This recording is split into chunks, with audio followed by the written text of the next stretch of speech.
Bonjour à tous, nous sommes le mardi 23 novembre et c'est le mug.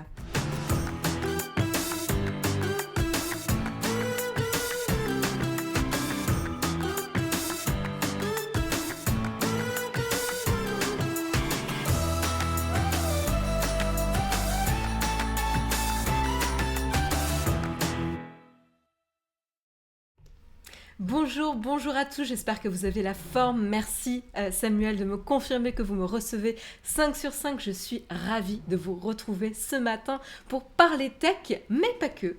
J'espère que vous êtes levé du bon pied, que vous êtes bien installé devant votre petit déjeuner. Moi c'est bon, je suis parée, j'ai monté, j'ai... on va commencer hein, les sessions chat peut-être dès maintenant. Hop. Et vous pouvez voir l'envers du décor. J'ai donc mon co-animateur dans la place, ici. Voilà, donc il commence tranquillement à se rendormir et qui regarde le chat défiler dans la chatroom. Donc faites attention à vous. J'ai mon autre co-animateur qui va être... qui s'en va, qui nous quitte. Vous voyez les chaussures de Jérôme d'ailleurs. Voilà. Donc abandonné lâchement par un des animateurs ce matin. Suspense, est-ce qu'il reviendra avant la fin de l'émission? Restez avec moi si c'est tout ce qui vous intéresse pour savoir ce qu'il en retourne. Donc voilà, je suis bien accompagnée, mais de toute façon, je ne suis jamais inquiète, je suis toujours en excellente compagnie avec vous dans la chatroom. J'en profite pour vous faire des petits coucous, pardon.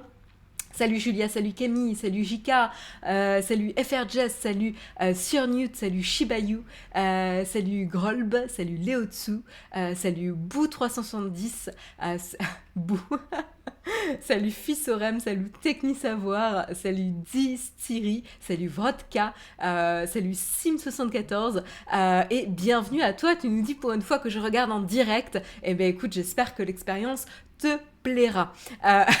Jérôme qui est dans la chatroom et qui dit « Ah bah elles sont là mes chaussures !» Rien que tel qu'un live le matin pour retrouver ses affaires. Donc voilà, je suis ravie en tout cas de vous retrouver. Mais de quoi va-t-on parler ce matin? Voilà, on va quand même parler du petit sommaire pour vous donner l'eau à la bouche. Enfin, vous allez me dire ce que vous en pensez d'ailleurs dans la chatroom. C'est pas moi qui fais non plus juste l'actualité tech. Donc on va parler de Niantic. Niantic qui fait une levée de fonds. Alors Niantic, pour ceux qui ne connaissent pas encore, c'est évidemment la société derrière les jeux en réalité augmentée qui cartonnent du type Pokémon Go ou qui cartonnent un peu moins comme Harry Potter qui est en train de se faire fermer. Voilà, et le dernier de la cuvée Niantic, c'est Pikmin Bloom, que je suis un petit peu en train de tester, mais en fait, j'avoue, j'y pense pas du tout à ce jeu, et voilà, et donc du coup, je le teste un petit peu, mais pas avec grande passion.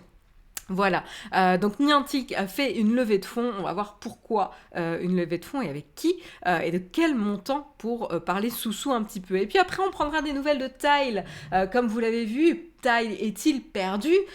Question, Tile se fait racheter. Voilà, l'annonce qui est arrivée ce matin, c'est donc le fameux rachat de Tile, alors que justement cette année, ils étaient rentrés en concurrence directe avec Apple, avec la sortie des AirTags, qui avait fait évidemment de l'ombre, qui avait à la fois boosté le marché des capteurs, des trackers, comme ça, d'objets, mais qui a également un avantage compétitif par rapport à Tile et qui leur fait grandement de l'ombre. Et donc du coup, avant de perdre en valeur, ils se sont fait racheter. Est-ce que c'est l'aveu d'un échec? Est-ce que c'est malin pour éviter la descente aux enfers? On en discutera ensemble justement de qu'est-ce qu'il advient de Tile et par qui ils se sont fait racheter. Voilà. D'ailleurs, il y a certains avis là qui vous êtes dans... Waouh, vous êtes prêts là, vous êtes dans les starting blocks dans la chatroom, je vois les premiers commentaires qui fusent. J'ai eu l'impression depuis la rentrée que 80% des mugs que j'ai vus sont présentés par Marion. Bah, Vodka, je sais pas si c'est une bonne ou une mauvaise chose, j'espère que tu le prends bien, parce que à savoir quand même que je ne présente qu'un jour par semaine. Donc j'ose espérer que du coup tu choisis tes jours Et que du coup, c'est le mardi où je suis là. Donc je vais le prendre comme un compliment. Mais voilà, Sim qui nous dit Tile ne font plus le poids maintenant contre Apple et Samsung, mais justement, on en discutera. Et c'est le nouvel épisode dans les co-animateurs, puisque j'ai le second qui est arrivé, voilà, pour même avant la fin du Sommarion. Donc voilà, comme quoi ça a bien grandi. Et il veut me voler la vedette, et il a bien raison parce qu'il est quand même vachement plus mignon. Il parle peut-être pas aussi bien que moi, peut-être qu'il parle le chat, en tout cas il parle pas anglais. Et voilà, et il va aller s'empiler sur son frère. C'est parfait. Euh, C'est un compliment, Vodka. Merci. Merci beaucoup. Et donc voilà, donc on parlera de Tile et puis on parlera un petit peu de chiffrement. Et oui, Facebook nous avait fait des promesses quand même quand on parlait de chiffrement de bout en bout, à la fois sur Messenger, sur WhatsApp, sur Instagram. Qu'est-ce qu'il en est? Alors, WhatsApp, c'est déjà présent, mais qu'est-ce qu'il en est de Messenger et Instagram? A priori, ça prend encore du retard, et pas qu'un peu, puisqu'on parlerait de 2023. Et puis ensuite, on parlera de Lush qui lance un peu un pavé dans la mare en se retirant des réseaux sociaux. Mais pourquoi? Justement, on creusera ensemble. Ça sera à partir du 26 novembre prochain, donc vendredi, la marque mondiale de cosmétiques fait main, frais et fait main, Lush, suspendra donc tous ses comptes Facebook, Instagram, TikTok et Snapchat dans les 48 pays où ils sont présents. On verra pourquoi et quel message ils essayent de faire passer justement par rapport à cette prise de position de retrait, de retrait des réseaux sociaux. Et puis en parlant réseaux sociaux, on va justement en parler un petit peu, essayer de comprendre, voire même une bombe dans le bain. Franchement, des fois j'ai honte parce qu'il y a des jeux de mots qui étaient tellement évidents, qui sont vraiment délicieux. Et là, j'avoue, la bombe dans le bain, c'est pas mal. Et Jérôme sait de quoi il parle, l'expert des bains.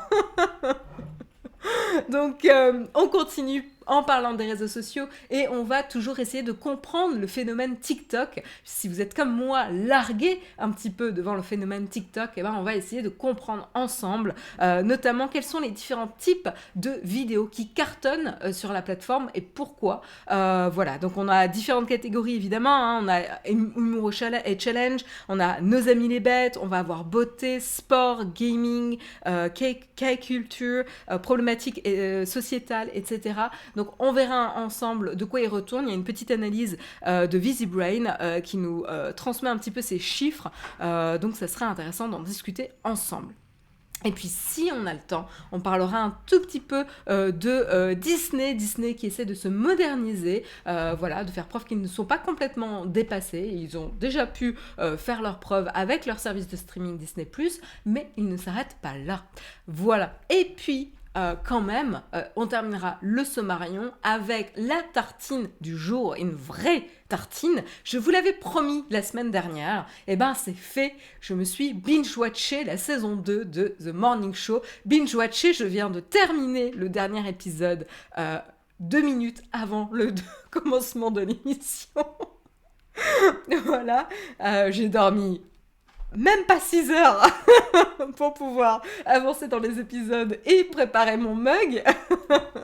Donc on en parlera ensemble, que vous ayez aimé ou que vous ayez détesté ou vous soyez entre les deux, on parlera justement de la saison 2 de The Morning Show. Et du coup, là, cette fois-ci, je pourrai réellement vous partager mon avis. Et j'attends évidemment de votre côté, pour ceux qui l'ont vu ou ceux qui ont juste vu le trailer, de me dire est-ce que ça vous tente ou pas. J'essaierai de ne pas vous spoiler. Donc on essaiera de se discipliner dans la chatroom pour que même ceux qui n'ont pas vu la saison 2 mais qui souhaitent la voir puissent quand même rester avec nous. The Aniston Show, ça y est, ça balance au lec. Mais voilà, donc ça sera la tartine The Morning Show tout à l'heure. Je vous propose de commencer sans plus tarder avec le Kawa.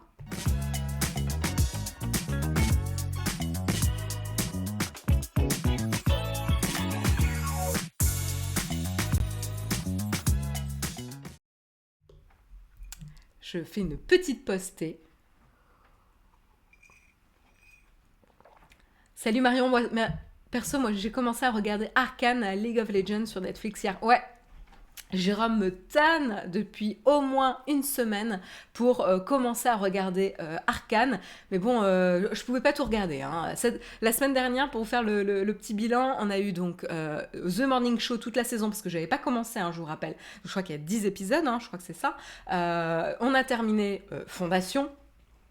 Voilà, sur Apple TV+. On a continué Invasion. On a regardé les 3 premiers épisodes de La Roue du Temps, ou des Temps, ou La Roue du Temps, ouais, voilà, sur Prime Video, avec Rosamund Pike. Donc voilà, donc ça fait quand même pas mal de séries. Et donc du coup, je me suis dit non, j'allais pas quand même commencer Arcane, mais je me la garde dans les cartons parce que elle m'a été chaudement recommandée. Je crois qu'à vous aussi. Voilà.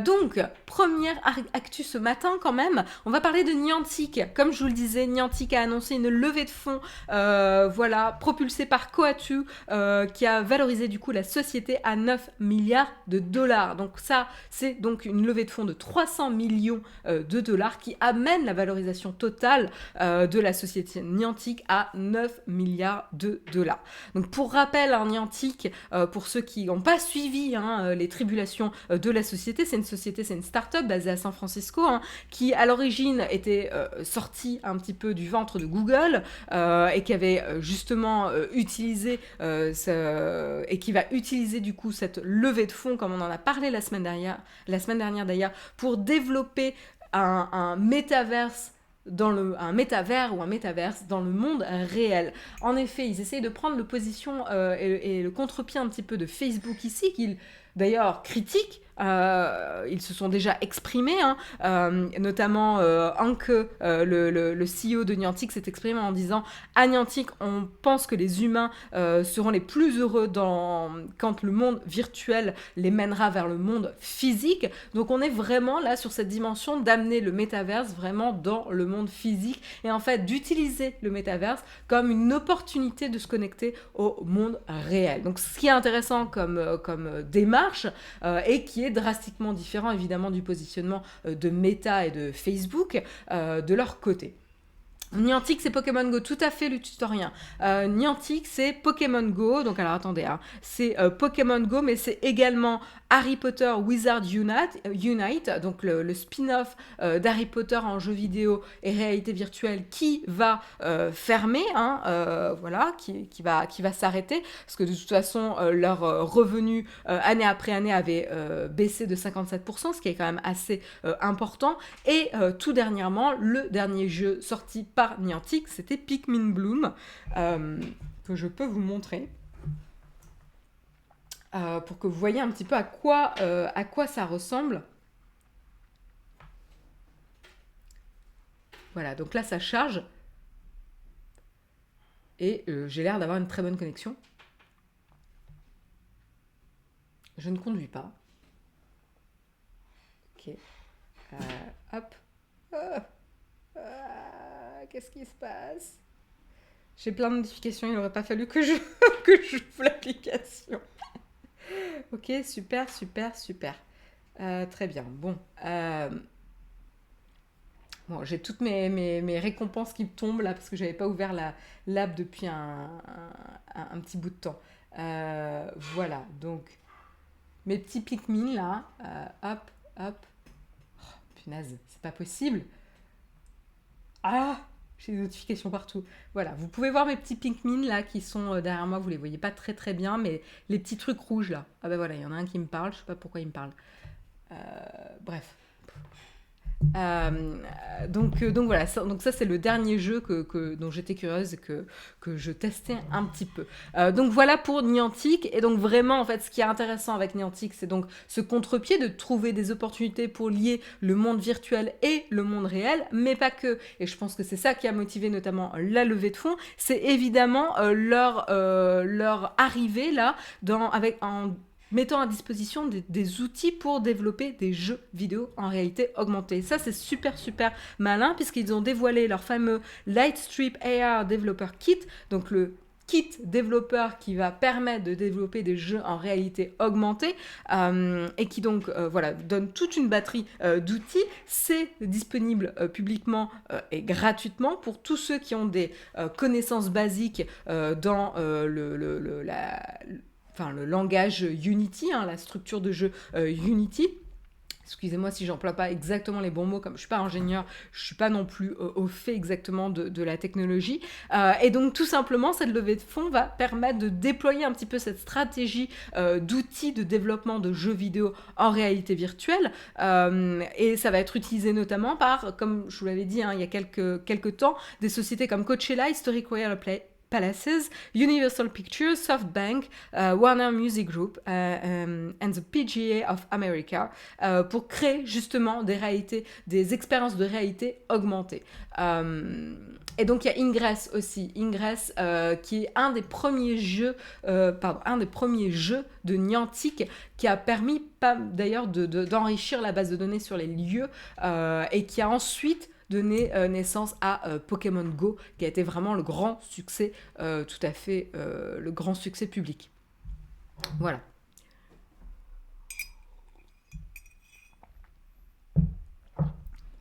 Voilà, donc voilà en tout cas pour la levée de fonds. On va voir ce qu'il arrive et si ça arrive. Excusez-moi, j'ai mes 2 co-animateurs qui sont en mode sabotage sur le bureau de Jérôme.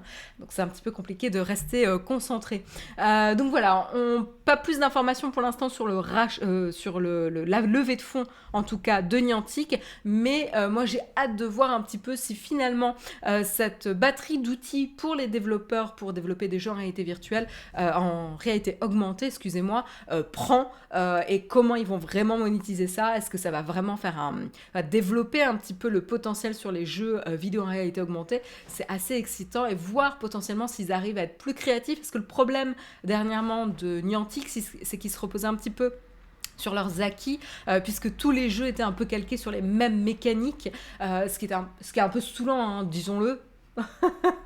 C'est à un moment donné on a un peu l'impression de jouer au même jeu avec des graphismes différents, mais c'est pas hyper intéressant. Voilà, c'est ce que nous dit Oleg, c'est la même mécanique de jeu, le même gameplay que Pokémon Go, mais sans un skin de Pokémon, tout à fait. Exactement. Donc voilà, en tout cas, pour la petite actu de Niantic. Mais on va pas s'intéresser que à Niantic ce matin, et je pense que ce qui est vraiment intéressant, c'est l'annonce un peu surprise du rachat de la société Tile. Donc peut-être que tout le monde n'est pas au courant, on ne se rappelle pas ce que c'est et ce que font les personnes chez Tile, mais tout simplement Tile, c'est une société qui est en concurrence directe avec les AirTags d'Apple. Vous savez, ces petits objets de tracker, je vais vous les montrer d'ailleurs. C'est quand même plus parlant. Donc là, tout simplement, vous avez une photo qui vous montre donc à gauche un AirTag et à droite un Tile. Voilà, ces petits objets qui sont des trackers finalement d'objets et que vous pouvez glisser soit sur votre porte-clés, soit coller au dos de quelque chose, etc. Vous avez plusieurs moyens de les attacher. Vous avez pas mal d'accessoires d'ailleurs pour pouvoir les accrocher là où ça vous intéresse, que ce soit dans vos sacs, clés et compagnie. Et donc tout simplement, donc ça c'est le cœur de business de Tile. Ce n'est qu'un accessoire Apple, j'ai envie de vous dire, comparé à Tile. Et ils annoncent du coup le rachat, l'acquisition donc de Tile par la société Life360. Donc Life360, juste pour vous montrer ceux qui ne connaissent pas. Hop, voilà. Parce que moi je ne connaissais pas. Life360, c'est une société qui est dans la sécurité pour garantir la sécurité de toute la famille. Donc quand je dis toute la famille, c'est les humains, papa, maman, enfants et animaux de compagnie par justement de la localisation et de la coordination de fonctionnalités pour la vie à la maison et en déplacement. Voilà, pour avoir pour avoir l'esprit tranquille, pour la vie moderne. Je vous fais de la traduction en temps réel, qui va inclure donc de l'aide d'agents directement accessibles, des spécialistes certifiés et un service d'urgence 24 euh, 7 jours sur 7, 24 heures sur 24. Voilà, donc il y a une notion, comme vous voyez, hein, de location sharing, de partage de localisation pour voir justement en temps réel où se trouve votre famille. Voilà, donc du coup, c'est Life 360 donc, qui a annoncé l'acquisition de Tile à hauteur donc, de 205 millions de dollars.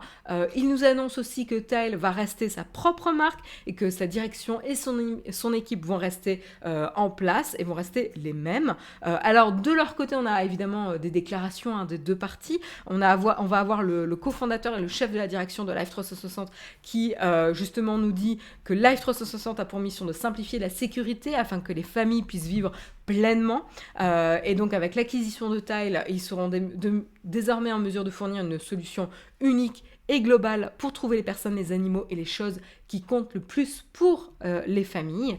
Voilà. Et de l'autre côté, C.J. Prober, PDG de Tile, a déclaré « C'est un grand jour pour Tile, nos clients et nos employés. Cette acquisition rassemble non seulement deux équipes incroyables aux missions et valeurs complémentaires, elle nous ouvre la voie pour construire ensemble les meilleures solutions au monde pour la tranquillité d'esprit et la sécurité. C'est la prochaine étape de notre voyage et je ne pourrais être plus excitée de continuer à diriger notre incroyable équipe et de rejoindre le conseil d'administration de Life 360. » Voilà.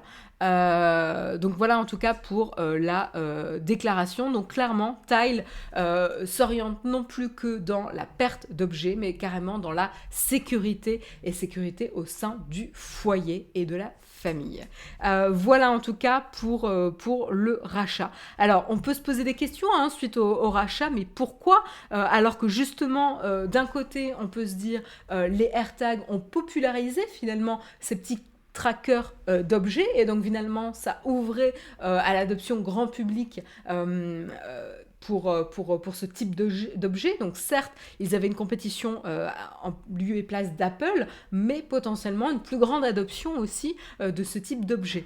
Et c'est ce qui s'est un petit peu passé aussi, c'est-à-dire qu'on a eu des chiffres, il y a eu notamment des revenus en hausse à l'occasion du premier semestre 2021, donc c'était plutôt encourageant alors que justement c'était la sortie des AirTags. Mais il y a également évidemment le PDG de Tile qui se voile pas la face. Il dit notamment que la compétition avec les AirTags d'Apple, qui sont des articles très similaires, sont néfastes à leur activité. Voilà, notamment les Tile ne sont plus vendus directement depuis les boutiques Apple, ce qui faisait partie de leur business. Avant la sortie des AirTags, les Tile étaient disponibles dans les Apple Store. Très logiquement, avec la sortie d'un objet très similaire, brandé Apple, c'est tout à fait logique qu'Apple ait refusé de commercialiser et de continuer à commercialiser les éléments de Tile. Et puis après, il y a également Apple qui a carrément prévu une intégration intéressante avec l'application localisée, d'abord pour les AirTags et qui est en train d'ouvrir aux objets tiers. Donc là, on peut se dire, c'est pas complètement négatif pour Tile puisqu'ils vont pouvoir bénéficier de l'application localisée, même si c'est pas encore le cas. Oui, mais en fait, quand on prend un petit peu de recul et quand on voit le nombre de devices qu'Apple peut mettre à disposition et avec l'application localisée et ses capteurs, très clairement, ça sentait un petit peu le roussi pour Tile. On en avait déjà parlé. Donc en fait, ils n'avaient pas beaucoup de choix quand on dépend comme ça d'une plateforme, parce qu'ils dépendent pour leur application quand même de la plateforme Apple. Ils vont devenir de plus en plus dépendants avec l'application localisée. Et donc en fait, ils vont plus vraiment avoir quoi que ce soit de différenciant finalement sur le marché du grand public comparé aux AirTags. Et donc du coup, ils avaient besoin de marquer une différence, un positionnement différent, de nouveaux services, etc., de pivoter. Et donc du coup, je pense que là, c'est quand même assez malin parce qu'ils n'avaient quand même pas trop de temps finalement pour amorcer un pivot. C'était soit continuer à perdre en valeur, soit se faire racheter par une société qui pourrait utiliser à bon escient les services et les produits de Tile. Et donc du coup, Life 360, c'est assez intéressant vraiment concentré sur la sécurité de la famille et de ses membres, et avec ce service donc d'objets, de petits capteurs qui va pouvoir complémenter un petit peu l'offre de Live 360. Et tout à fait Vincent, hein, je pense que c'est ça qu'il faut retenir.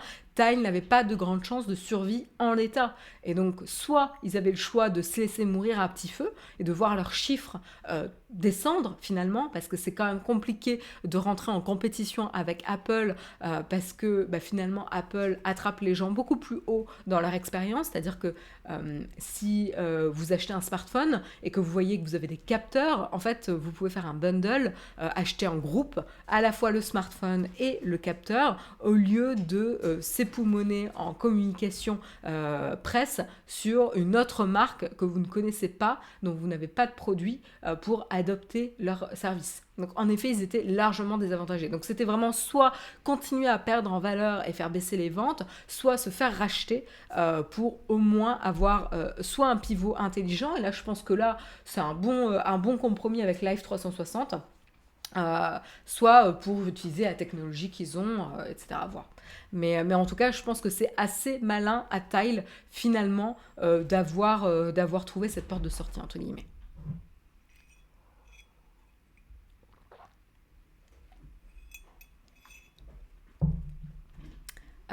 Pas qu'Apple, Samsung aussi, et Frandroid avait fait un test qui montrait que la faiblesse du réseau Tile rendrait le produit pas très bon. Oui, parce qu'en fait, c'est un peu le problème avec ce type d'objet. En fait, le maillage est très important parce que ça va vous donner, plus il y a d'objets finalement Tile ou compatibles AirTag, en tout cas pour les AirTags, plus le maillage va être précis et plus facilement vous allez pouvoir retrouver vos objets perdus. Et donc du coup, là, c'est quand même très très compliqué pour Tile de rentrer en compétition avec le déploiement déjà mondial d'Apple, finalement. Donc c'est là où, à la fois en termes de popularité, en termes de communication et d'intégration des services, et à la fois en termes de qualité de maillage et de réseau. Autant je suis fan des AirTags, autant c'est surtout grâce au réseau massif. Sur tel, je ne mettrai pas d'argent là-dessus, ouais. Non mais je pense qu'on est assez d'accord. Waouh, 15e mois d'abonnement pour Shoyu63, un grand merci pour ta fidélité.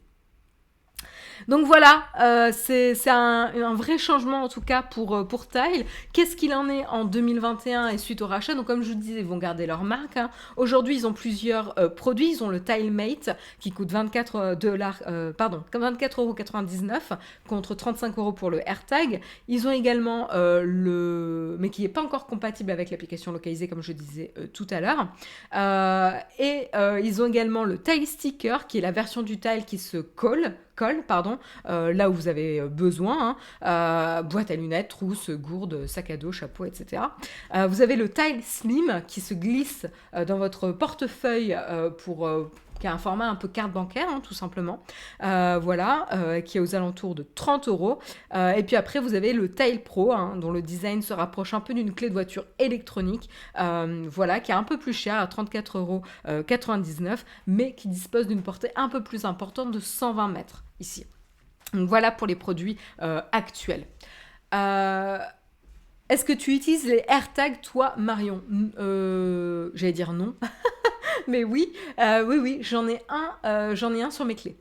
C'est la seule chose que j'ai mis, parce que alors, vraiment perdre ses clés, c'est vraiment pénible.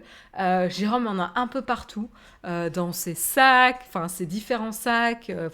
Je sais même pas partout où il en a. Il avait déjà des tiles, alors que moi j'avais pas de tiles, hein. Ouais, 7 Jérôme. Je sais pas ce qu'il en fait. Je précise qu'on n'a pas de taille sur nos animaux de compagnie. Vous avez vu d'ailleurs qu'ils n'ont même pas de collier, hein. Donc non, ils sont pucés, mais ils n'ont pas de capteur. De toute façon, ils sont en appartement. Je trouve ça tellement inutile en vrai. Fanemy, non, franchement, pour les clés, moi, ça me rend un petit peu plus sereine. Je sais que si à un moment donné, je les pomme quelque part, il y a de fortes chances d'abord que je le sache rapidement parce que je serai notifiée. Et donc, c'est un petit peu rassurant. Après, c'est vrai qu'on avait vu le cas quand on était parti en vacances et Jérôme avait mis un AirTag dans la valise pour pouvoir la traquer, vous savez, lorsqu'on la laisse dans la soute de l'avion. Et donc, du coup, c'était un petit peu rassurant aussi de se dire, même si ça empêche pas les galères, mais c'est quand même un petit peu rassurant de se dire que tu peux quand même la traquer à un moment donné et que tu peux savoir où elle est finalement si elle n'arrive pas à destination. Voilà. Évidemment, ça reste soumis au maillage, à la qualité du réseau. Ok, j'avoue qu'avec les allers-retours plus fréquents à Paris, je réfléchis à investir. Ouais, franchement, pour avoir vécu l'expérience de se faire voler les bagages dans un train, et ben pour le coup, c'est quand même intéressant. Alors, nous, on a pris l'habitude maintenant de mettre nos bagages jamais hors de portée et de toujours regarder les bagages quand il y a des gens qui descendent, etc. Mais ouais, pour le coup, dans le train, plus même peut-être que dans l'avion, dans le train, c'est quand même un bon plan, quoi. Voilà. Enfin, après, faut voir ce qui est possible de faire, hein, mais voilà. Quand je voyage, je mets un AirTag dans ma valise, franchement, c'est rassurant. Ouais. Ouais, tout le monde est d'accord, hein. Le AirTag pour la valise dans le train quand on voit pas son bagage, c'est juste génial.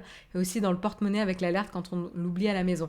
Ouais, voilà, pour ceux qui sortent leur porte-monnaie, etc. Moi, j'avoue, je l'ai toujours dans mon sac, donc en fait, j'ai pas ce problème-là, mais il y a pas mal de personnes qui gardent leur porte-monnaie soit dans la poche, etc. Donc ils le prennent au moment de partir. Et donc c'est vrai que vous avez plus de chances de l'oublier. Donc tout à fait. Donc non, non, il y a vraiment des cas d'usage très très intéressants.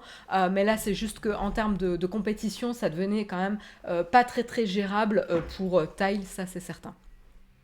Donc voilà, c'est une aventure qui se termine pas complètement, mais qui va évoluer pour mieux s'intégrer à la suite de services Live 360. Donc on va continuer à suivre évidemment, mais on se retrouve vraiment dans le cas où voilà, quand on fait son business dans le jardin d'un autre, bah, on est un peu, voilà, on est un peu dépendant bah, du jardin. Voilà. Et donc quand le propriétaire en reprend un peu le contrôle et décide d'avoir le même business que toi, bah, ils ont plus de contrôle, une meilleure intégration et une meilleure communication ici. En tout cas, plus de force de frappe, quoi. Donc clairement, taille n'était pas de taille. Tout à fait VPN Geek. Exactement. Donc voilà, on continue cette fois-ci pour prendre un petit peu des nouvelles chez Facebook et Meta sur le chiffrement. Alors je ne sais pas si vous vous en rappelez, hein, mais il nous avait fait des promesses d'intégration, notamment pour avoir une meilleure expérience dans les différentes applications du type Messenger, Instagram, WhatsApp sur la messagerie. Il voulait vraiment amorcer un petit peu euh, avoir la même base en tout cas. Attendez, j'essaie de retrouver, voilà. Euh, ouais, voilà. Donc, il voulait en effet avoir une démarche pour aligner Messenger et Instagram sur WhatsApp avec par défaut le chiffrement de bout en bout pour les conversations. Et donc, du coup, bah, ça fait pas mal de temps qu'on en entend parler hein, de ça. Et en fait, même déjà cette année, ça s'appelle un co-animateur qui rate son saut avec des griffes enfoncées très loin dans la cuisse. Voilà, donc c'est lui le coupable de ça, qui va aller visiter le bureau. Voilà. Désolée pour l'interruption.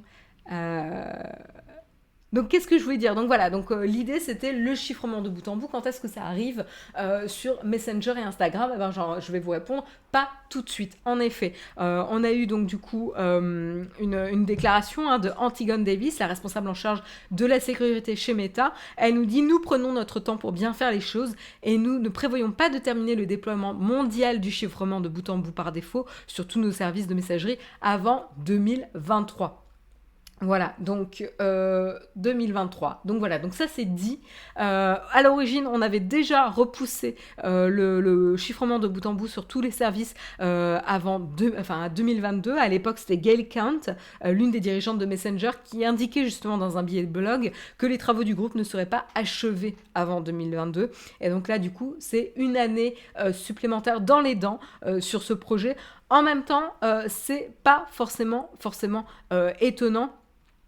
Donc le procédé de chiffrement, hein, pour ceux qui comprennent pas exactement de quoi il s'agit, c'est un procédé qui établit un canal de communication sécurisé entre deux ou plusieurs personnes, hein, puisque vous le savez, chez WhatsApp, vous avez plusieurs personnes, un groupe de personnes qui peuvent discuter entre eux, et tout ça dans le but dans le but d'empêcher un tiers extérieur, quel qu'il soit, hein, que ce soit une société, une personne ou quoi que ce soit, de voir le contenu des échanges.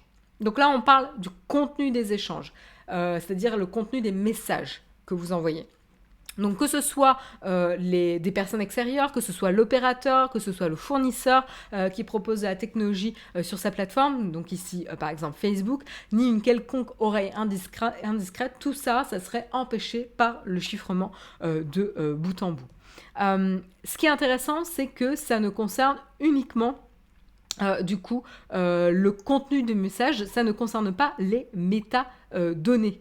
Et oui, alors qu'est-ce que c'est les métadonnées? C'est l'heure de l'envoi du message, la localisation, enfin voilà, tout un tas de petites données. Attendez, j'avais une liste. J'ai mes notes qui ont disparu, je ne sais pas pourquoi. Voilà. Donc, qui a écrit les messages, qui les reçoit, l'horaire et la date d'envoi, leur poids, la localisation éventuelle si c'est disponible, etc. Donc tout ça, c'est le groupe de métadonnées. Et en fait, on peut suivre et comprendre beaucoup de choses, ne serait-ce qu'avec les métadonnées. Voilà, donc ça, c'est hyper important de se dire que les métadonnées, elles, restent accessibles. Voilà, et donc tout simplement pourquoi il y a une prise de retard ici, hein, c'est... désolée, j'ai les co-animateurs qui sont en mode sabotage de l'émission là. Qui sont en train de jouer avec le support en bambou de Jérôme qu'ils ont fait tomber de son bureau. Tout est un jeu dans la vie. Il faut le prendre comme ça. Et donc du coup, pourquoi ils ont pris du retard? Tout simplement parce que Facebook essaie de trouver la bonne formule pour concevoir des outils en mesure d'aider les individus en détresse. En effet, il y a une notion de chiffrer et de sécuriser les échanges qui dit... Ne plus donner accès aux échanges dit aussi augmentation de la criminalité et des échanges illégaux sur la plateforme. Comment faire pour venir en aide à des personnes en détresse?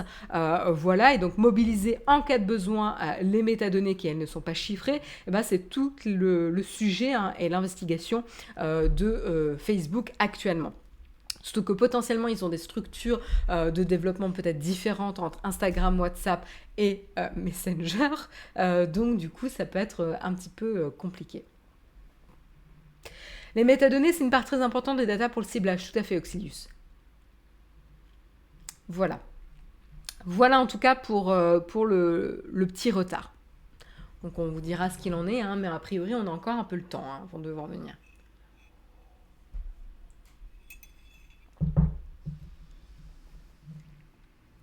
On continue avec cette fois-ci Lush. Qu'est-ce qui se passe du côté de Lush? Et pourquoi on vous parle de Lush, qui est une société de cosmétiques dans le mug? C'est pas une blague. Tout simplement, ils ont annoncé quelque chose d'assez important quand même.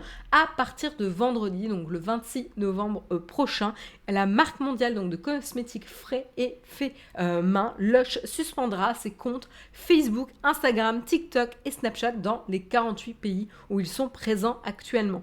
Donc tout ça, pourquoi? Parce que tout simplement, ils estiment que pour l'instant, ces plateformes ne sont pas un environnement sûr pour les personnes qui les utilisent. Donc ils ne souhaitent pas encourager leurs consommateurs, tout simplement, à utiliser les réseaux sociaux à leurs risques et périls, entre guillemets. Et donc, pour voilà, prendre position sur le sujet, et c'est pas la première fois, on va y revenir, hein, voilà, ils ont décidé de se retirer, en tout cas, de ces plateformes. C'est quoi Lush? Alors, attendez, je vais vous montrer pour ceux qui connaissent pas. Euh, hop, Lush. Vous êtes sûrement passé à côté, en tout cas, de boutique Lush. Voilà, ça ressemble à ça.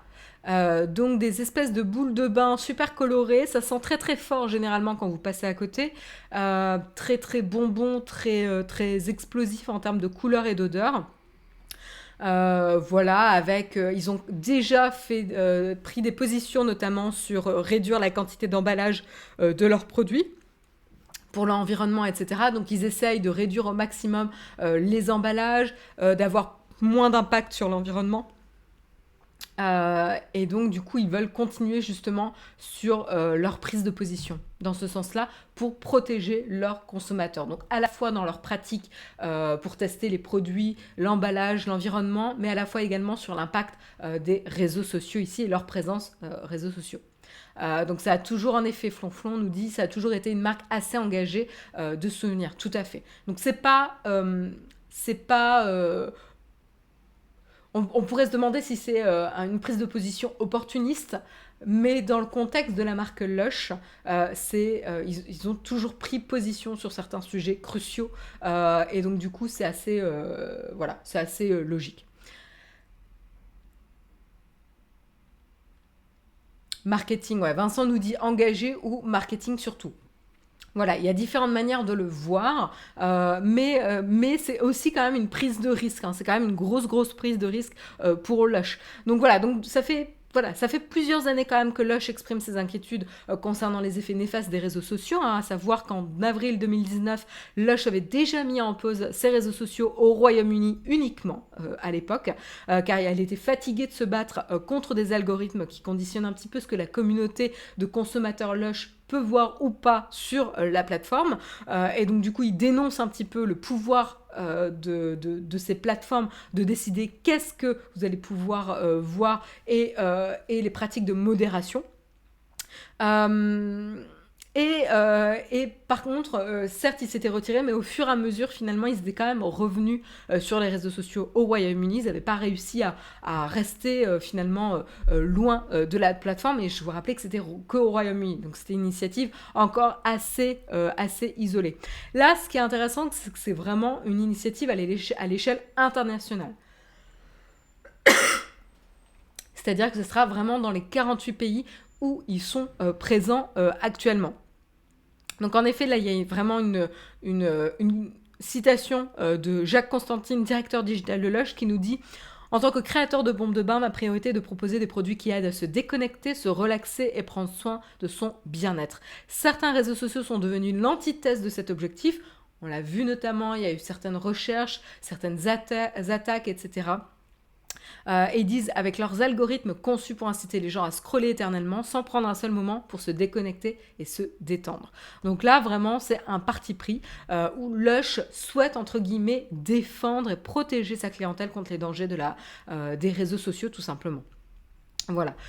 Donc l'ambition de Lush, c'est pas non plus complètement de se déconnecter de ses consommateurs, parce qu'il y a quand même, comme je vous le disais, un vrai risque ici pour Lush, c'est de disparaître finalement de la tête des consommateurs avec des services et des boutiques disponibles à la fois en ligne et en physique. Le problème des boutiques en ligne, ben voilà, vous allez quand même devoir avoir recours à la publicité. La publicité, si vous ne le faites pas sur les réseaux sociaux, enfin, là où je m'interroge, c'est que certes, ils vont peut-être fermer leur compte, mais est-ce qu'ils vont continuer à faire des publicités sur les réseaux sociaux? Parce que du coup, là, c'est un petit peu la même chose aussi. À voir. On peut argumenter que finalement faire de la pub sur les réseaux sociaux, c'est amener les gens à sortir de ces plateformes pour prendre soin de soi avec des produits voilà, sain, etc., etc. Je suis pas très familière avec la marque. Mais d'un autre côté, s'ils jouent le jeu des réseaux sociaux en faisant de la pub dessus, eh ben, finalement, ils contribuent au business model des réseaux sociaux et à encourager et à pérenniser le modèle. Donc en fait, c'est un peu tout ou rien, quoi. Donc je me demande, parce que là, ils se sont pas exprimés vraiment sur les pratiques publicitaires qu'ils vont avoir, et s'ils se coupent finalement de l'opportunité de ces plateformes de réseaux sociaux pour communiquer et atteindre leur communauté de consommateurs, bah, ils risquent de disparaître aux yeux et à l'esprit finalement de leurs consommateurs. Donc je suis pas très au clair de comment va être leur stratégie ici de marketing. En tout cas, ce qu'ils ont dit, ce qu'ils ont exprimé, c'est qu'ils souhaitent trouver de nouveaux moyens de se connecter à la communauté de consommateurs Lush et construire de meilleurs canaux de communication. Donc c'est vrai qu'on a eu différents essais. Hein. Lush profite de ce nouveau départ numérique pour interagir différemment avec sa communauté. Il y avait notamment une application avec des filtres de réalité augmentée, etc. Donc voilà, donc il y a peut-être il y a peut-être ce type d'application qui peut exister. Il y a également une programmation inédite avec des contenus à retrouver sur YouTube, etc. Donc à voir, on pourrait aussi argumenter de l'utilisation de YouTube. Bref, jusqu'où on va. Mais bon, là, ils se sont limités aux réseaux sociaux. YouTube est une plateforme de streaming quand même essentiellement, même s'il y a une partie sociale évidemment. Donc à voir. Qu'est-ce que vous en pensez, vous, dans la chatroom? Est-ce que c'est, comment dire, vraiment marketing ou est-ce que c'est vraiment une prise de parti? Vous savez quoi? On va faire un petit poll. On va faire un petit poll dans la chatroom, ça fait longtemps qu'on n'en a pas fait. Voilà, donc...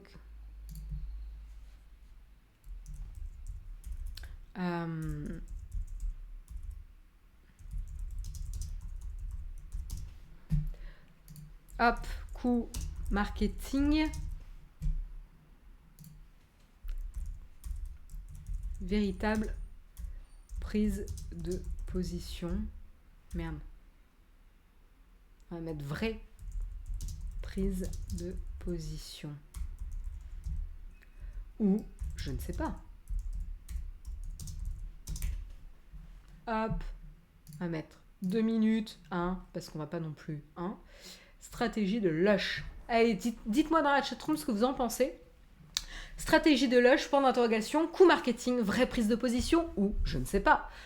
Vous votez je ne sais pas ou entre guillemets j'en ai rien à faire. C'est tout à fait possible aussi. On peut ne pas se sentir concerné, surtout si on ne connaît pas la marque. Oh là là, c'est la team cynique ce matin. C'est un coup marketing. Vous êtes team cynique. 21 personnes ont voté pour un coup marketing. Floflon nous dit c'est bizarre comme stratégie, sincèrement, se passer des réseaux sociaux, c'est dangereux pour une marque. Après, Lush est suffisamment établi pour continuer à exister à travers les influenceurs et les consommateurs qui en feront la pub gratuitement ou pas. Ouais, c'est vrai. Après, les influenceurs, c'est pas gratuit. Et c'est de moins en moins gratuit, donc c'est un vrai investissement en termes de budget. Mais finalement, le budget qui ne vont plus dédier à l'entretien des réseaux sociaux, parce que je vous rappelle que les réseaux sociaux, ça se fait pas tout seul, et qu'il y avait très certainement des salariés dédiés ou des équipes entières dédiées à gérer au quotidien les plateformes, enfin les réseaux sociaux de la marque. Hein. Et peut-être que du coup, ce budget-là, ils vont pouvoir le réinvestir ailleurs. Donc comme je vous disais, peut-être en développant des applications, des coûts, des coûts marketing dans l'espace public, enfin à voir. Hein. Ou auprès des influenceurs, pourquoi pas, à voir. C'est une entreprise, hein, même si c'est une prise de position, c'est du marketing quand même, ça fait partie. Évidemment, Jabberwoco. C'est-à-dire qu'en effet, communiquer sur ses valeurs, c'est une prise de position, mais ça fait partie évidemment du marketing, puisque c'est de la communication quand même. Hein. On est d'accord. Mais est-ce qu'il y en a un qui prime sur l'autre? C'est plutôt ça la question. Vincent nous dit marketing pour une raison simple, ils ne sont déjà pas aussi verts que ce qu'ils prétendent sur leurs produits. Oh, oulala. T'as des dossiers, t'as des choses qu'on ne sait pas, Vincent? J'avoue que je suis pas la marque. J'aurais dû vous mettre un choix les deux là. Je vois que j'ai frustré les gens. Vous avez raison, j'aurais dû mettre les deux.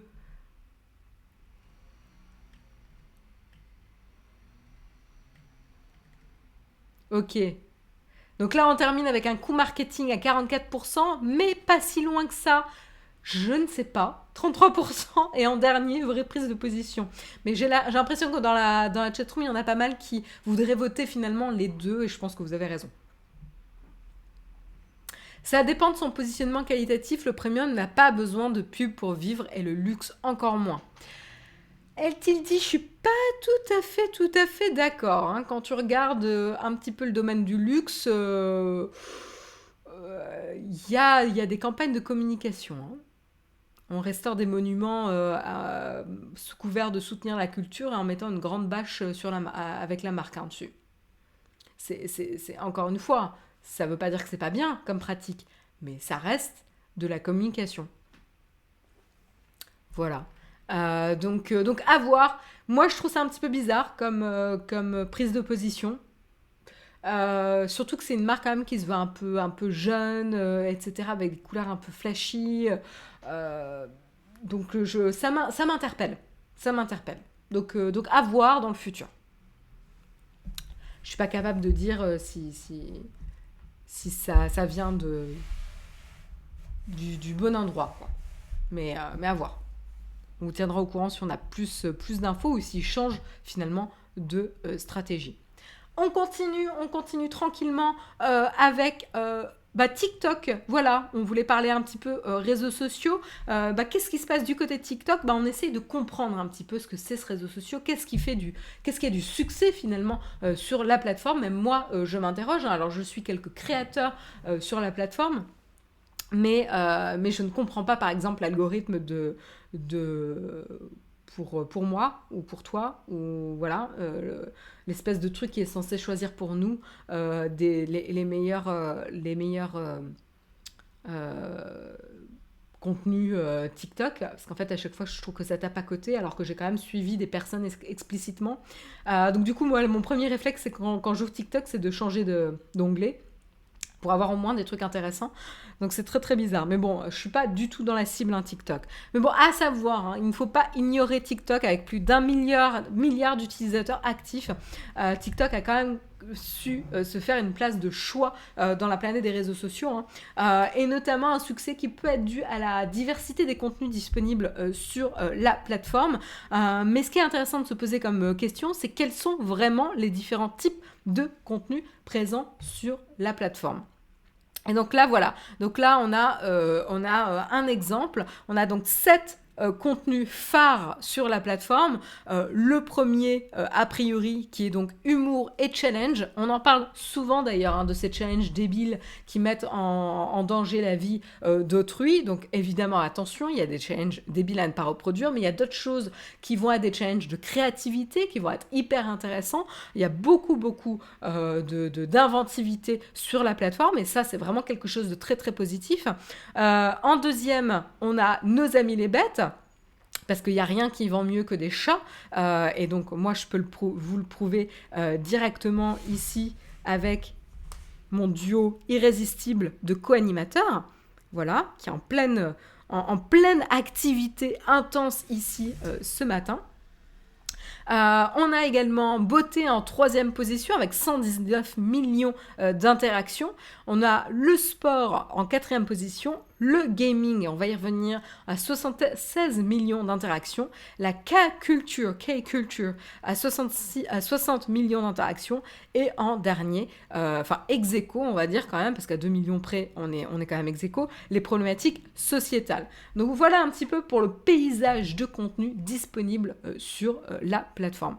Et il y a FRJS qui est outré, c'est vrai que je fais que parler de chats parce que moi j'ai que des chats, mais il y a évidemment les chiens, les nacs et compagnie, tous les animaux, mais même pas que les animaux de compagnie, c'est en fait nos amis les bêtes, donc bêtes au sens large, ça peut être des animaux beaucoup plus imposants que des chats, voilà.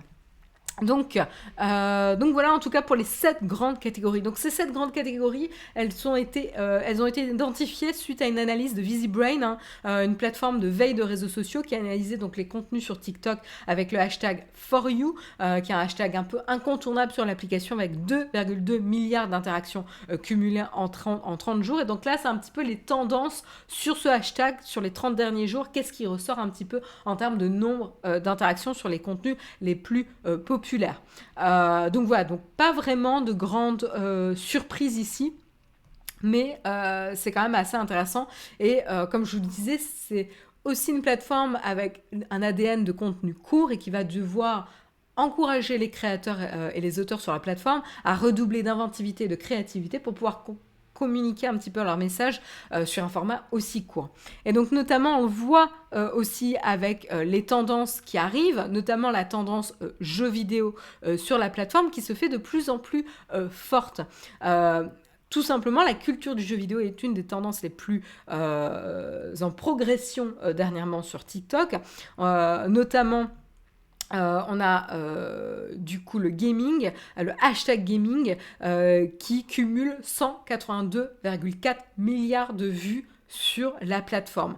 Donc là, c'est intéressant. Donc là, je parle que du hashtag comparé au hashtag par exemple fitness qui lui rassemble 119 milliards ou comparé au hashtag animals, hein, nos petits animaux qui sont normalement irrésistibles, qui lui ne cumule que 78 milliards. Que 78 milliards, voilà. Donc là, on a le gaming qui est vraiment un petit peu en explosion sur TikTok et c'est assez logique finalement parce que quand on regarde un petit peu l'audience, 50% est âgé de moins de 34 ans et 32,5% de l'audience se situe entre 10 et 19 ans. Pas pour dire que les jeux vidéo sont l'affaire de gamins, loin de là, mais c'est quelque chose où généralement on a un petit peu plus de temps disponible et c'est vrai que c'est quelque chose avec lequel on partage avec ses amis, c'est une expérience qu'on commence très tôt. J'ai envie de vous dire. Et donc du coup, 10-19 ans, c'est un peu idéal. Ça ne veut pas dire qu'on arrête après, mais en tout cas, c'est pas étonnant d'avoir une tranche d'âge, en tout cas, très très forte sur le gaming, entre 10 et 19 ans. Donc c'est hyper intéressant de voir un petit peu ce qui se passe. Et donc du coup, c'est vrai qu'avec le format court, le format TikTok est un modèle un peu parfait pour faire de la recommandation culturelle ou tout simplement de la promotion de jeux. Voilà, voilà. Donc on va voir. Est-ce qu'il y en a qui... Je vous posais un peu la question à chaque fois, vous me répondez non. Je vais vous demander si vous utilisez TikTok. Je vais arrêter de faire ce poll-là parce que c'est un peu déprimant. On est tous un peu largués avec TikTok. Le gaming n'est pas qu'une affaire de gamins. Tout à fait, Fabrice Mas.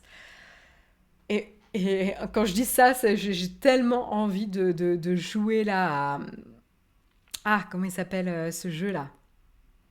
J'ai oublié le nom. Avec l'espèce de pieuvre là. J'ai oublié le nom. On a fait quelques sessions de jeu avec mon frère Jérôme quand la alpha était sortie. Et du coup, on doit prendre notre mal en patience pendant que la version finale ne sort. Et donc c'est difficile, c'est difficile. Non, c'est pas Squid Game, mais bien vu, Nali et Eric, avec le Baldur's Gate, merci, parce que c'est à peu près ça. Hein. Mais oui, c'est ça. Merci, Grolb.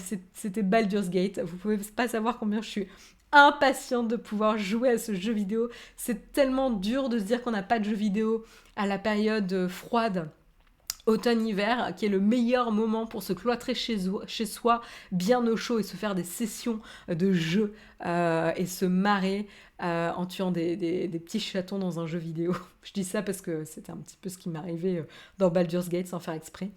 Il y a des pieuvres dans Baldur. Bah, tu sais, les espèces de parasites, là, quand t'es transformé, ils ont des... Bref, je ne vais pas imiter les espèces de mondes de Baldur's Gate quand même.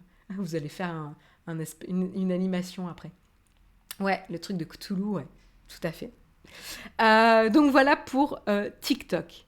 Et on termine rapidement avec Disney qui essaye de se muscler en termes de technologie, puisqu'ils sont en train de développer un assistant basé sur Amazon Alexa, mais qui sera déclenché avec Hey Disney. Donc voilà, donc l'assistant Disney va arriver courant 2022, mais ça ne sera pas tout, puisqu'il y aura aussi une autre technologie avec l'espèce de bracelet Magic Band Plus, qui va être un petit bracelet à porter quand vous allez chez Disneyland, tout simplement dans les parcs, qui va vous permettre de rentrer dans le parc, de faire des achats, etc. Tout ça pour encourager un petit peu les échanges sans contact. Donc ça, encore une fois, c'est utiliser la technologie pour fluidifier les échanges, réduire les attentes et à la fois avoir un peu plus de sécurité et moderniser un petit peu les parcs, puisque du coup, voilà, Disney, je pense, a été pas mal touché par la pandémie et le confinement, et donc du coup, d'avoir des mesures qui limitent les contacts, ça peut aussi encourager à garder les parcs ouverts malgré certaines conditions. Et on voit qu'on n'est pas encore sorti des problématiques de coronavirus et de confinement, donc je pense qu'ils ont raison un petit peu de se moderniser là-dessus. Donc voilà, donc ça va être assez rigolo de se dire que en tout cas, quand vous irez dans les hôtels de Disney, vous allez pouvoir compter sur l'assistant Disney, du coup Hey Disney, pour interagir avec lui, que ce soit pour des services de confort ou que ce soit pour avoir des blagues, etc. Donc on peut imaginer pas mal de petits easter eggs aussi dans l'univers Disney, donc je trouve que c'est assez malin pour une petite news, mais en tout cas assez malin de la part de Disney. Surtout s'ils utilisent... on peut même imaginer qu'ils ont des voix spécifiques des personnages Disney aussi pour l'assistant. Vous imaginez pouvoir avoir la Reine des Neiges en assistant Disney dans la chambre d'hôtel? Le cauchemar des parents, le rêve des enfants. C'est un petit peu la recette de Disney, non? Le cauchemar des parents, le rêve des enfants. Je suis méchante quand je dis ça, c'est pas vrai en plus, puisque on est allé à Disney dernièrement, mais on n'avait pas d'enfants, donc c'est comme ça qu'on a profité. Ah là là là là. Ça permet aussi à Disney de créer des portefeuilles virtuels qui font que les clients se rendent moins compte qu'ils dépensent. Oui, tout à fait, VPN Geek. Et pourquoi ils se rendent moins compte qu'ils dépensent? Parce qu'il n'y a plus le geste de sortir la carte bleue. Moi, je le vois avec Jérôme, avec son Apple Watch, hein, le fait de pouvoir payer avec sa montre. En fait, on ne se rend pas compte des achats et de l'argent qui perd. C'était déjà vrai avec la carte bleue, c'est-à-dire qu'on n'a plus la manipulation de pièces, de billets, etc. Mais la carte était quand même synonyme d'argent. Et maintenant, on n'a même plus besoin de sortir la carte et on mélange un appareil que vous utilisez pour le quotidien, pour voir l'heure, pour traquer vos pas, pour traquer la santé, etc. Mais également pour faire autre chose. Donc voilà, donc là, le petit bracelet va vous servir à la fois, qu'est-ce qu'ils nous disent? Il y aura des interactions avec les attractions potentiellement, mais il y aura aussi du retour, du haptic feedback, etc. Donc ça, c'est hyper intéressant de creuser un petit peu là-dessus. Donc stay tuned, on vous en dira plus quand ça sera officiellement lancé et qu'on aura un peu plus de description sur les utilisations. Voilà en tout cas pour Disney. Et c'est la fin, il est 9h01, c'est la fin des news tech. Je vous rappelle, on n'a pas de sponsor aujourd'hui, donc j'en profite pour faire appel à vous qui nous regardez dans la chatroom. Si vous souhaitez nous soutenir, il y a plein de manières de le faire, que ce soit avec de l'argent ou sans argent, il y a plein de manières. Donc vous pouvez nous soutenir si vous souhaitez un petit peu nous soutenir financièrement. Vous avez Patreon, vous avez les liens d'affiliation. Vous avez plein de choses, les subs, etc. Dans Twitch. Donc un grand merci à tous ceux qui nous aident, qui permettent de rémunérer l'équipe qui travaille au quotidien à produire du contenu de qualité pour vous dans la chatroom et pour ceux qui regardaient. Un grand merci à ceux qui prennent le temps de mettre des petits pouces up comme ça, de partager les contenus qui vous plaisent, etc. à leurs proches pour nous faire connaître. Ça aussi, ça nous aide beaucoup. Un grand merci à vous. Voilà, donc je vous propose qu'on enchaîne tranquillement avec la tartine.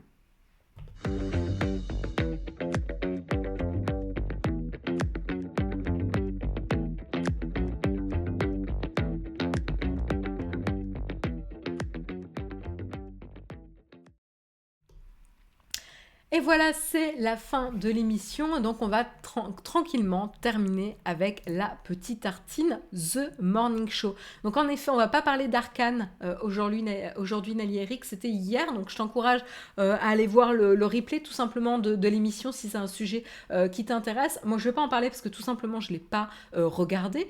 Mais en tout cas, Jérôme a bien hypé sur la série. Donc, ça me fait bien envie. Mais la semaine dernière, je vous avais promis de regarder The Morning Show saison 2, puisque j'avais déjà vu la saison 1, pour vous donner mes impressions, puisque j'avais vu des critiques plutôt acerbes sur les réseaux sociaux, plutôt négatives, mais je ne me rappelais plus exactement pourquoi. Donc au lieu de vous partager des critiques négatives, tout simplement je me suis dit, rien ne vaut finalement de donner son avis personnel. Alors, petit disclaimer, ça reste un avis personnel. C'est pas parce que j'aime ou j'aime pas un show que ça veut dire que vous devez aimer ou pas. Chacun est libre d'avoir son propre avis et je respecte ça. Voilà. Par exemple, je déteste tout ce qui est policier. Je sais pas pourquoi, hein, je trouve qu'il y a toujours les mêmes ressorts, ça m'ennuie. Donc du coup, vous aurez jamais de recommandation de programme policier de ma part. Ça veut pas dire que le genre est nul, c'est juste que je suis pas sensible à ce genre. Voilà.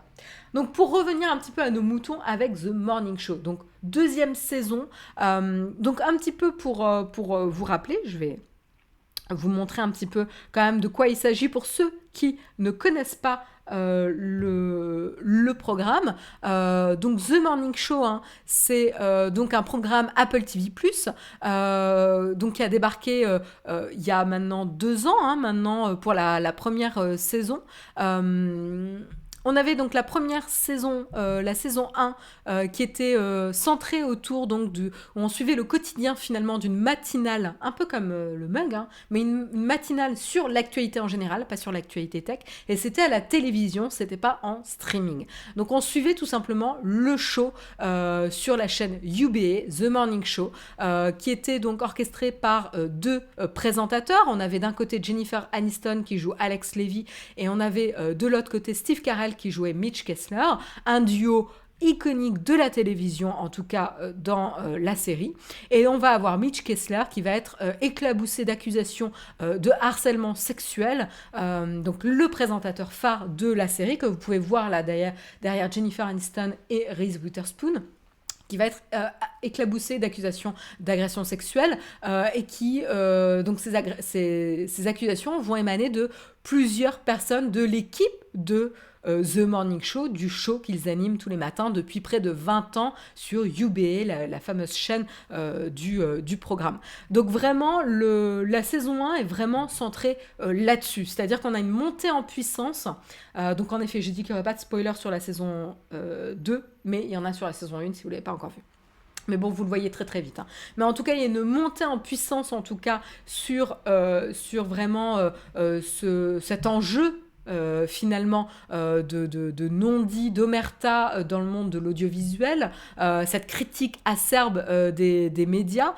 Donc ça, c'est assez intéressant. Ça marche plutôt bien. Le show était très bien filmé, il y a du budget. Après, moi, comme je le dis, je suis vraiment pas sensible au jeu d'actrice de Jennifer Aniston. J'ai toujours trouvé que c'était une des pires actrices qui existait.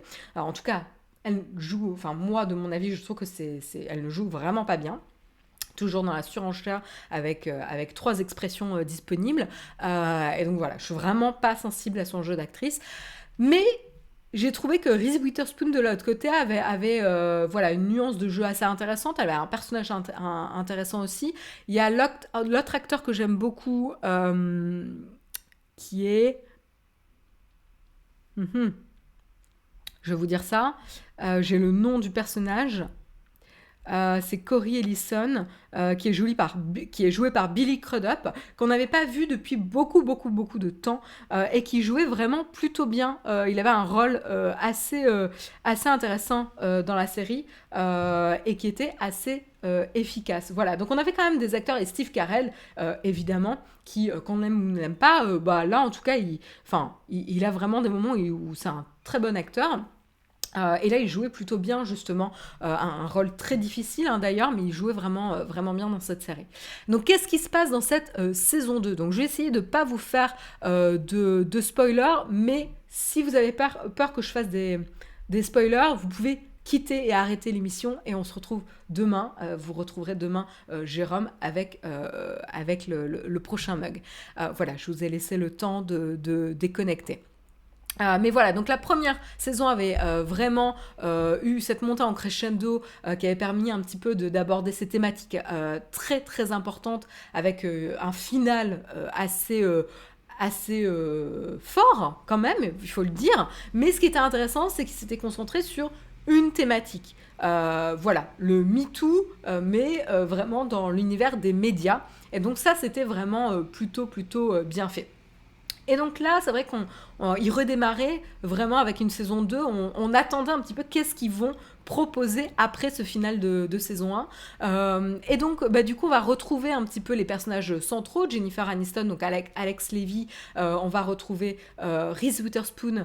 Je ne me souviens plus le prénom, le nom de son personnage. Et Mitch Klessler. Et donc, c'était quoi le monde d'après, après cette révélation publique, ce clash un petit peu de la finale? Ce qui est intéressant, c'est que dès l'ouverture de la saison, la série semble poser un petit peu le contexte où on va parler de la crise du coronavirus, de la crise sanitaire qui s'est déroulée, ça fait maintenant plus de 2 ans qu'on est dedans. Et autant vous dire que l'univers des médias a été largement bouleversé justement par cette crise sanitaire. Donc c'est hyper intéressant parce qu'on commence à voir, donc on suit un petit peu le quotidien des journalistes, hein, les coulisses de l'émission du programme, et on les voit se questionner. Ah, vous avez vu, il y a une espèce d'épidémie en Chine, à l'autre bout du monde, avec quelques cas de pneumonie un peu douteuse, et les journalistes qui se disent non mais qu'est-ce qu'on s'en fout d'une épidémie qui touche des gens à je sais pas combien de kilomètres de nous, non, on va faire un autre sujet. Donc c'est intéressant un petit peu de voir comment on peut évincer finalement les sujets pour des sujets un petit peu plus juteux, un peu plus proches de leur public, très américain, et tant que c'est pas sur notre sol, ça nous intéresse pas, etc. On a quand même cette perspective assez intéressante. On a aussi l'aspect de qu'est-ce qui se passe quand finalement il y a un journaliste qui insiste pour couvrir sur le sujet, qui se déplace là-bas, qui est placé en confinement, etc., qui voit un petit peu la panique. Donc on a ces bribes-là qui nous interpellent, et qui est intéressant un petit peu en fond, en toile de fond de la série. Et on se dit, ça va être super intéressant. On va avoir une montée en crescendo, encore une fois, mais sur ce sujet-là, finalement. Et comment ça va impacter l'univers média, le show en lui-même et les vies personnelles de ces personnes. Parce que le coronavirus nous a impacté à la fois d'un point de vue business, mais d'un point de vue aussi professionnel et d'un point de vue personnel. Et donc, c'était vraiment un axe hyper intéressant, très différent de la saison 1, mais très intéressant. Mais non, mais non. La série ne se concentre pas du tout là-dessus. En effet, donc on a un préambule qui est assez alléchant finalement pour avoir une critique assez poussée de la gestion finalement de la pandémie à l'échelle des gouvernements, des médias, etc. et même des prises de position personnelles. Mais finalement, on va rien avoir de ça. Ça va rester, on va avoir une allusion ponctuée par-ci, par-là. Mais on s'y intéresse pas du tout dans la série, à part dans les 2 derniers épisodes. Excusez-moi. Donc, à part dans les 2 derniers épisodes, où là, ça prend un peu plus d'ampleur. Mais sinon, on s'y intéresse vraiment pas. Et donc, voilà. Donc, c'est quand même assez étonnant. Donc, à la fois, on avait donc une saison 1 quasi exclusivement centrée sur le sexisme ambiant de la chaîne UB et généralement la place des femmes dans la société patriarcale et la libération de la parole, notamment des victimes, qui est très, très, très intéressante. Mais en fait, dans cette saison 2, on parle de ça, mais de 36 000 choses autres. On va parler donc, encore une fois, de la place des femmes, de la société patriarcale. On va parler aussi de l'inclusivité et de la place des minorités. Quand je vous parle des minorités, on aborde tout. On va parler des minorités ethniques, sexuelles, culturelles, religieuses dans la société américaine. Ça ne veut pas dire que ce ne sont pas des sujets intéressants, mais ce sont des sujets super variés. C'est-à-dire que chaque personnage principal ou secondaire va avoir une notion de minorité dans un sens ou d'un autre, mais, et ça c'est pas un problème en soi, mais ce qui est le vrai problème, c'est qu'on va faire semblant, entre guillemets, de s'y intéresser. C'est-à-dire que on va croire que la série va aborder le sujet et creuser dessus, mais non. C'est-à-dire qu'on va jeter un petit caillou là-dessus qui parle de ça, et puis on avance. Et on avance sur la prochaine minorité finalement dont on veut parler. C'est insupportable. Et du coup, vous êtes dans l'accumulation d'espèces de revendications, de prises de parole, de critiques superficielles qui va jamais en profondeur. Et donc en fait, ça en souffre parce que du coup, vous avez une multiplicité de sujets, vous avez une multiplicité de personnages, mais qui ne sont jamais creusés. Ni les situations, ni les sujets, ni les personnages ne sont réellement creusés dans cette série. En tout cas, dans cette saison 2. Je parle vraiment de la saison 2 ici. Et donc c'est vraiment, vraiment triste, puisque du coup, on balance un petit peu des thématiques qui ont toutes beaucoup de poids et sont toutes passionnantes, mais qui tombent à l'eau finalement parce qu'elles ne sont jamais creusées avec profondeur comme ce qui a pu se passer en saison 1. Et donc du coup, ça vient à dévaloriser ces sujets-là finalement. Ça les dessert au lieu de les servir. Et c'est là où moi, ça a créé un malaise chez moi. Un vrai malaise en regardant cette série. Parce qu'en fait, ça a survolé et a mis de côté ces sujets comme s'ils n'avaient aucune importance. C'est profondément choquant. Moi, j'ai trouvé ça très, très choquant. Mais par contre, il y a un sujet qu'on va creuser ici, c'est le point de vue de Mitch Kessler. C'est-à-dire le personnage qui a été accusé d'agression sexuelle. Alors, s'il y a un point de vue qu'on creuse, c'est le sien. Il va avoir une trame narrative intéressante en soi. On va le suivre retranché au lac de Côme, en Italie, cloîtré chez lui, parce qu'il s'est fait cancel, entre guillemets. Et on va voir un petit peu quel est son parcours, sa réflexion, est-ce qu'il a mûri un petit peu et réfléchi sur la responsabilité de ses actes. Mais en fait, encore une fois, on va s'intéresser à l'agresseur et pas aux victimes, ici. Donc on va survoler toutes les problématiques des personnes qui sont victimes, mais par contre, on va s'intéresser un peu plus à l'agresseur. Encore une fois, moi, ça me pose vraiment problème. C'est gros malaise. Donc en effet, on peut pas trop se poser la question de est-ce que j'ai aimé ou pas aimé. J'ai détesté cette saison 2. Mais genre détesté, ça a été une purge à regarder. Et je vais vraiment regarder pour vous. Non, c'est pas vrai. J'ai horreur d'abandonner un show en cours de saison. Donc j'ai terminé ce matin, mais ça a été une purge à regarder, quoi.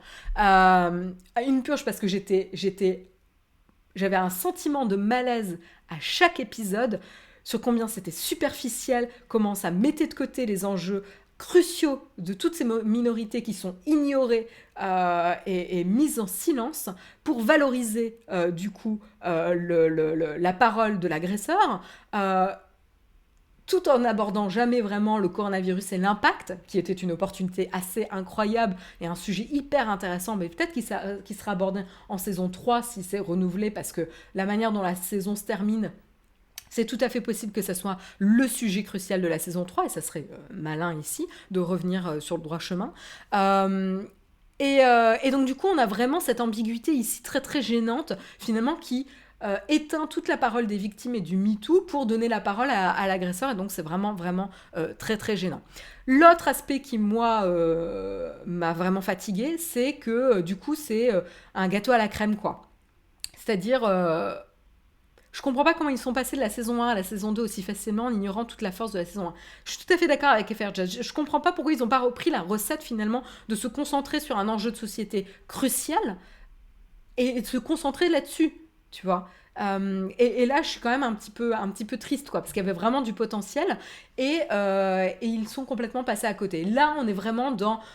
Et en plus, ce qui est gênant, c'est que le constat de départ, c'est quand même de s'intéresser au-dessous d'un show télévisé, comment ça se trame, et pour avoir une critique à la fois de l'univers audiovisuel et de la société en tant que telle.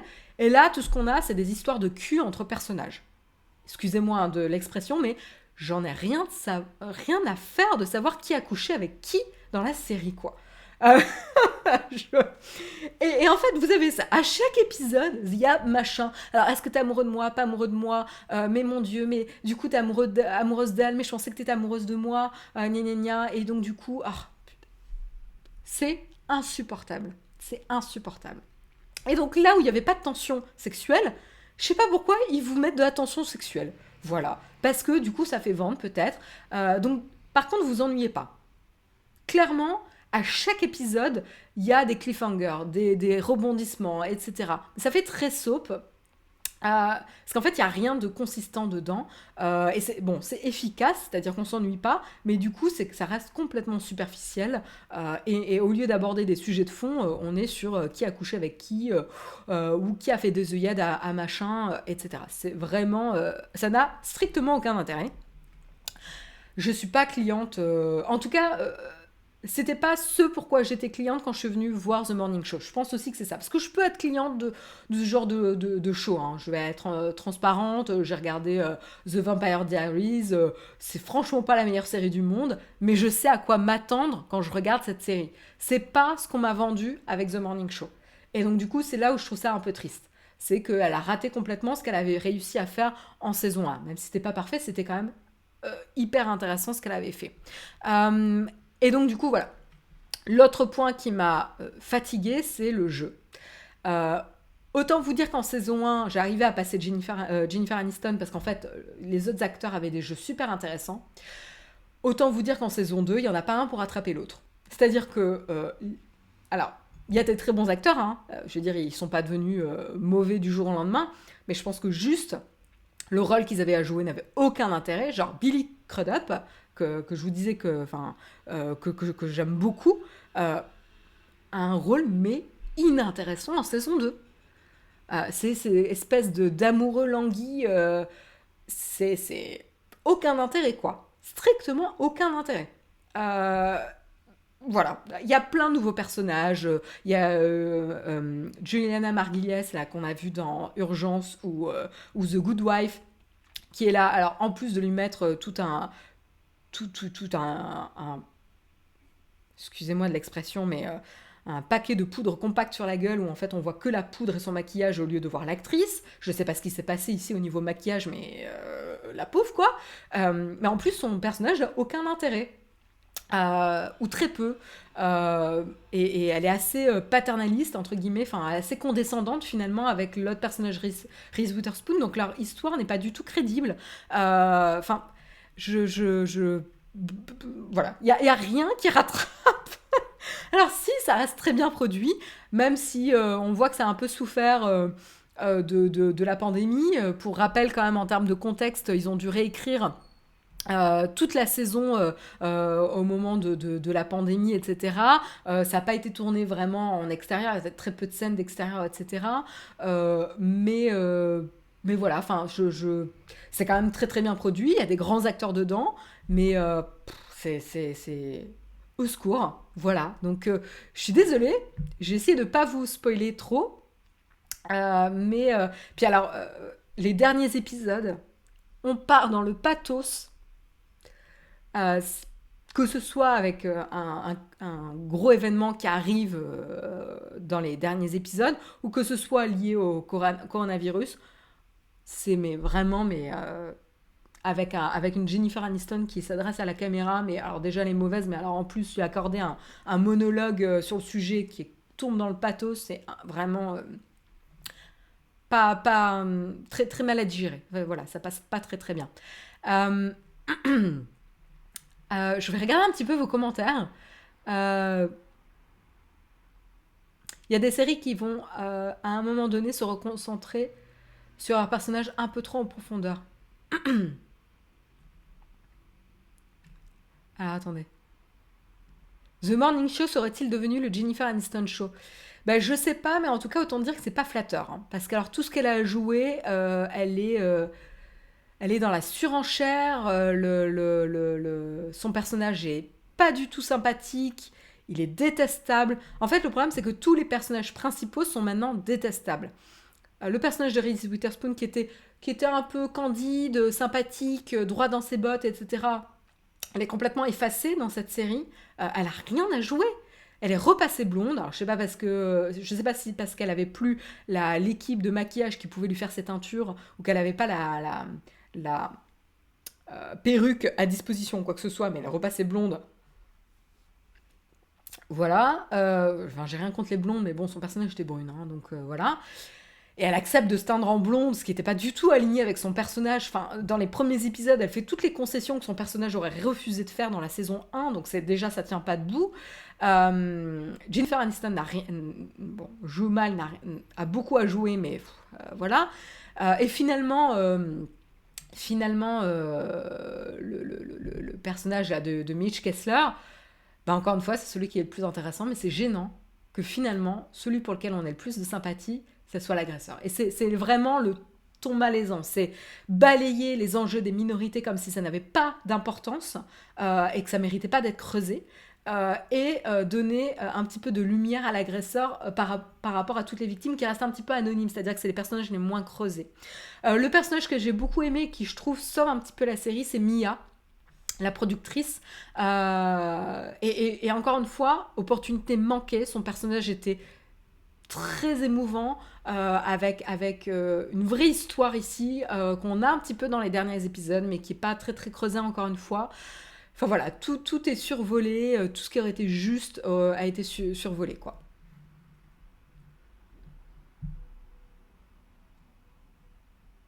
Tout à fait Olek, qui font passer finalement l'agresseur pour un bon gars et victime de son époque et une notion de rédemption. Et même s'il y a plein de paroles qui disent non, mais ces actes sont impardonnables, mais voilà. Et on est dans la logique de racheter l'agresseur qui n'est toujours pas venu à comprendre l'importance de ses actes, hein. C'est ce qui s'est passé quand même à la fin.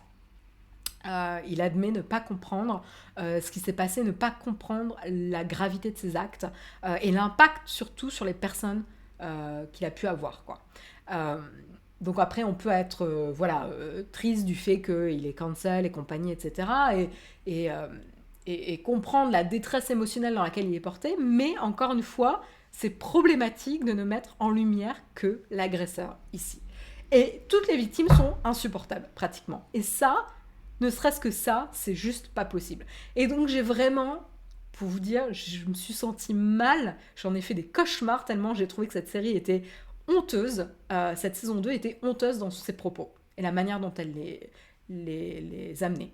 Et je ne comprends pas comment ça a pu être validé par quiconque impliqué dans cette série. Bref, c'est mon avis très personnel encore une fois. Comme je l'ai dit, elle est très divertissante, il y a beaucoup de rebondissements, on ne s'ennuie pas, il n'y a pas de moment où on peut reprendre son souffle. Donc c'est sûr que vous vous ennuierez pas en la regardant, quoi. Et il y a beaucoup de grands acteurs, clairement. The Morning Show en sponsor, c'est clair. Je lis un petit peu vos commentaires.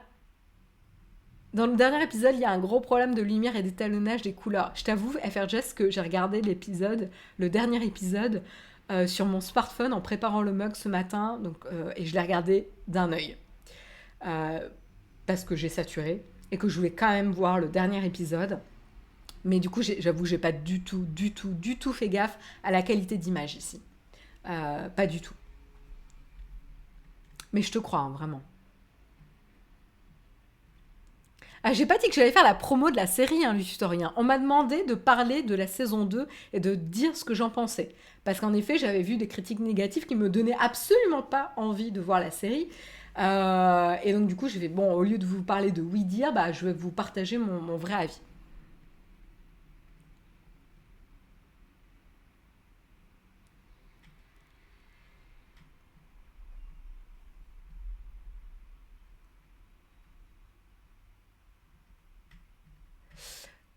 Bonjour, je suis nouveau. De quoi il s'agit? Bah, Constance et Sou, on parle de la saison 2 de The Morning Show, la série sur Apple TV+. Pour vous remonter le moral, regardez Succession, juste incroyable. J'ai pas regardé la dernière saison de Succession, je suis en retard. Ça vaut le coup? Parce que je trouve qu'elle s'essoufflait un petit peu dans la saison d'avant déjà.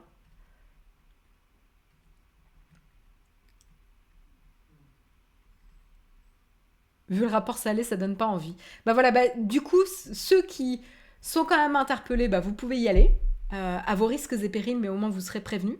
Euh, et puis ceux qui se demandaient si ça valait le coup de le regarder, bah, vous pouvez ne pas perdre votre temps. Voilà. Mais la saison 1 vaut le coup. Et c'est pas grave, vous pouvez arrêter là, à la saison 1. Parce qu'il n'y a pas forcément un suivi très intéressant sur la problématique abordée en saison 1, en saison 2. Donc vous pouvez arrêter à la fin de la saison 1, mais la saison 1 vaut le coup quand même. Même si voilà, même si moi j'ai eu la barrière de Jennifer Aniston, finalement les autres personnages autour valent le coup et sont intéressants. Mais voilà.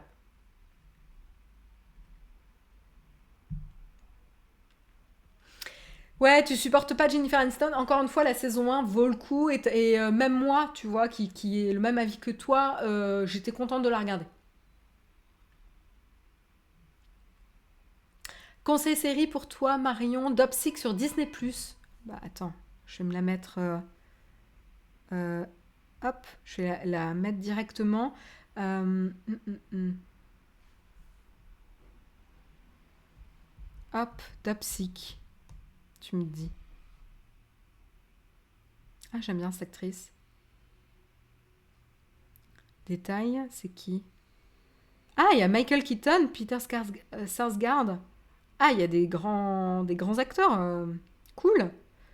Comment une entreprise a déclenché la pire vague d'overdose des États-Unis? Hyper intéressant. Hyper intéressant. Ok, bah c'est rajouté à ma liste. Merci beaucoup pour la recommandation. Merci beaucoup, FRChess. Oui, la saison 3 prend de l'ampleur pour Succession, je trouve, avec des rebondissements de l'ordre de la saison 1. Ah, je vais peut-être reprendre Succession. Rien ne vaut Dexter. T'as regardé la dernière... le retour de Dexter? Moi, j'ai pas encore regardé.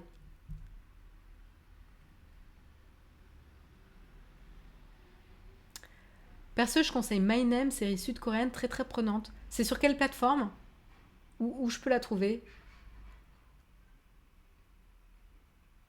Jennifer va pas avoir froid, elle s'est fait rhabiller pour plusieurs hivers. Ouais, non, j'ai rien contre la personne de Jennifer Aniston, c'est juste son jeu d'actrice, qui m'a jamais convaincu.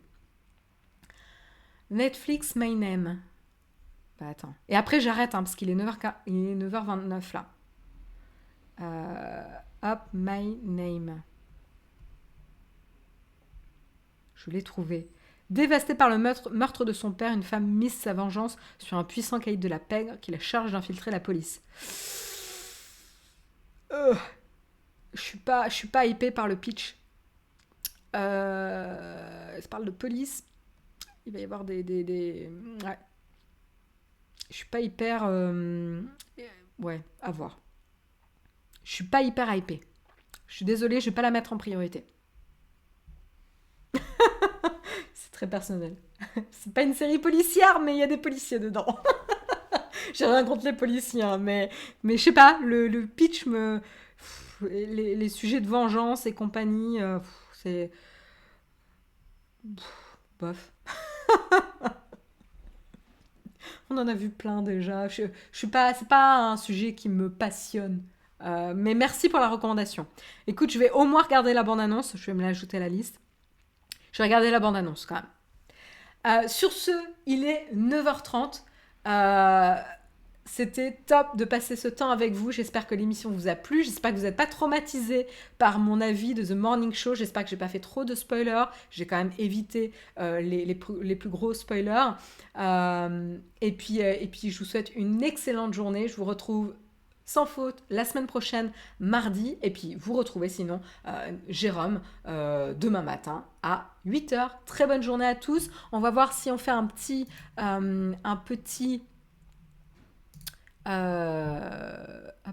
raid. Qui est-ce qu'on peut raider ce matin?